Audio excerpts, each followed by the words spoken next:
po. So, impressions on this training. So, una po, yung training is super valuable tsaka enlightening experience siya to enhance our understanding ng continuity planning. Then, it emphasizes the importance of preparedness, risk reduction, and resilience in ensuring the essential government functions continue even during our emergencies. So, yung discussions and workshop po, nag-provide siya ng insights sa atin on how to identify yung critical functions, nag-develop tayo ng continuing strategies, tsaka nag-implement ng recovery measures. So, sa mga facilitators po natin, sa mga speakers, so thank you po for imparting us your knowledge and expertise for the interactive discussion.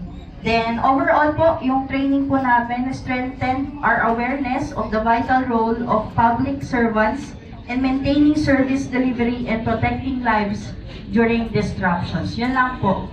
Very good.